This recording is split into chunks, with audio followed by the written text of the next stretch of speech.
Assalamualaikum warahmatullahi wabarakatuh. Perkenalkan, saya Firly Maulana Azazi, NIM 15227 dari kelas Hukum Tata Negara semester 4. Pada kali ini saya akan memberikan pemaparan materi fikih jinayah, beberapa materi yang ditentukan guna untuk memenuhi tugas ulangan akhir semester dari Bapak dosen Ahmad Fauzan. Oke, supaya tidak berlama-lama, mari kita langsung ke materi yang pertama.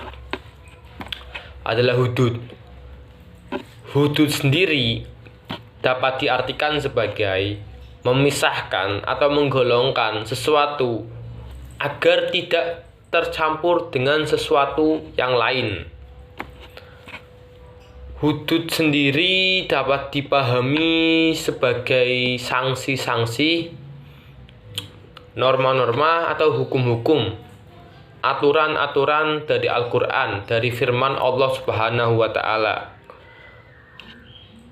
Ada 7: zina, menuduh zina, murtad, minum khamr, memerangi Allah dan Rasulnya, lalu ada mencuri, dan juga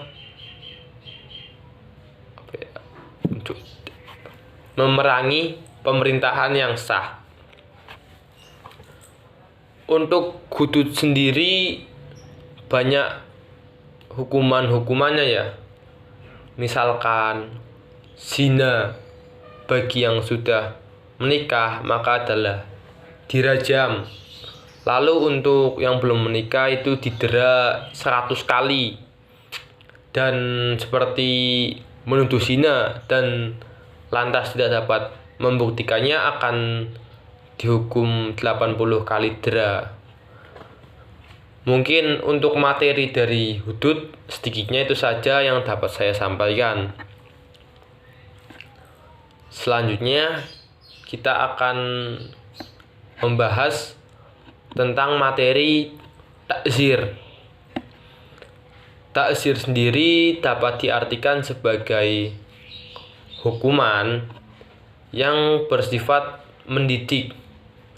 Mendidik dalam hal ini adalah agar supaya masyarakat setempat atau yang melihat hukuman-hukuman tersebut itu menjadi takut, menjadi tidak berani, dan menimbulkan efek jera.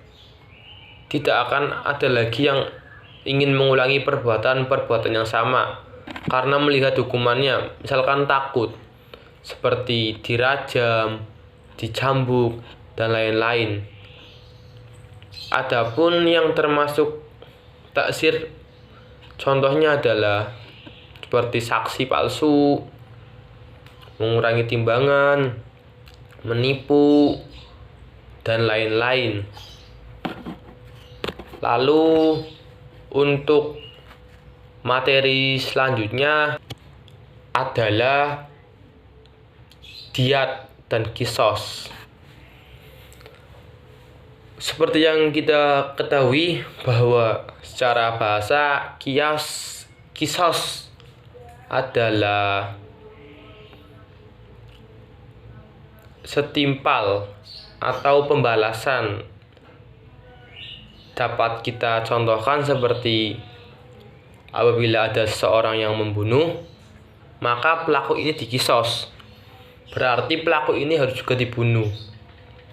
Atau misalkan ada seseorang yang memotong tangan seseorang, maka pelaku tersebut tangannya pun harus dipotong. Jadi dia mendapatkan apa yang ia lakukan. Mata dibalas dengan mata, darah dibalas dengan darah, dan yang lain-lainnya. Seperti yang dikatakan dari awal adalah setimpal. Lalu untuk selanjutnya adalah diat. Secara bahasa, diat adalah ganti rugi atas jiwa. Nah, perbedaan dengan kisos adalah kisos itu kan bukan mungkin ya, sudah pasti bahwasannya keluarga korban tidak memaafkan. Lalu berakhirlah dengan kisos. Nah, diat itu terjadi ketika keluarga si korban yang telah dianiaya atau bahkan dibunuh itu memaafkan perilaku pelaku ini. Jadi pelaku terbebas dari hukuman, tetapi harus diwajibkan membayar denda, yang mana denda-dendanya itu sudah ditentukan. Seperti apabila pelaku ini melakukan pembunuhan, itu harus membayar denda seperti 50 unta. Nah, diat-diat ini ada golongan-golongan yang tercantum, seperti ada pembunuhan yang tersalah, lalu pembunuhan karena kelalaian, dalam hal ini seperti dokter katakanlah ngasih obat yang salah, terus juga yang tidak sampai membunuh tetapi cacat atau hilang anggota badan, itu bisa didiat. Dalam tanda kutip, keluarga korban ini maafkan. Nah, mungkin itu saja untuk kisas dan diat. Nah, selanjutnya reformasi dan positivisme hukum di Indonesia. Kalau dari yang saya belajar adalah banyak sekali perubahan-perubahan baik mendasar maupun kompleks yang ada di hukum Indonesia. Dari mulai zaman pasca kemerdekaan, Orde Lama, Orde Baru, hingga saat ini reformasi. Khususnya juga dalam hal ini bidang pidana atau sudut pandang Islam adalah jinayah.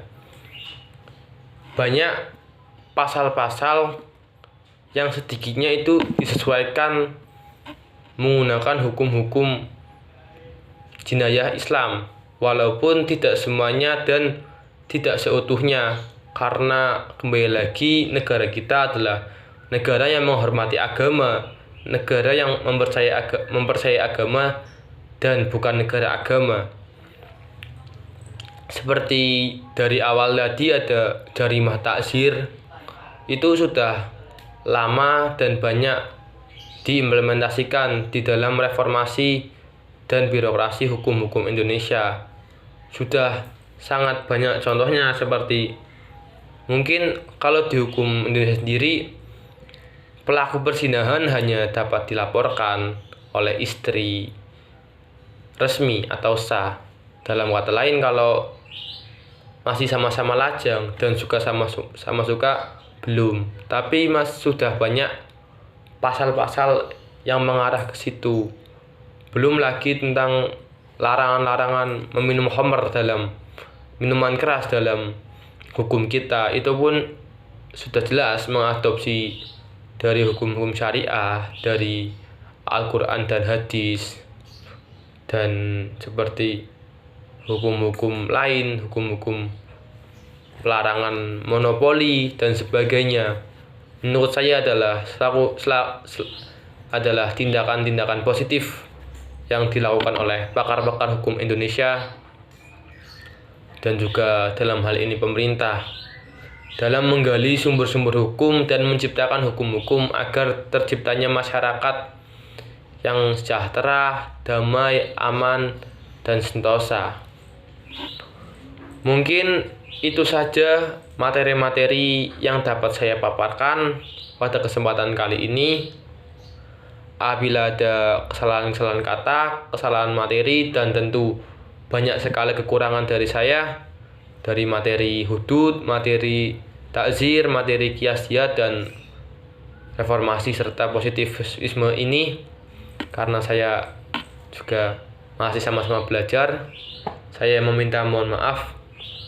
Mungkin itu. Wassalamualaikum warahmatullahi wabarakatuh. Terima kasih. teman-teman dan Bapak dosen.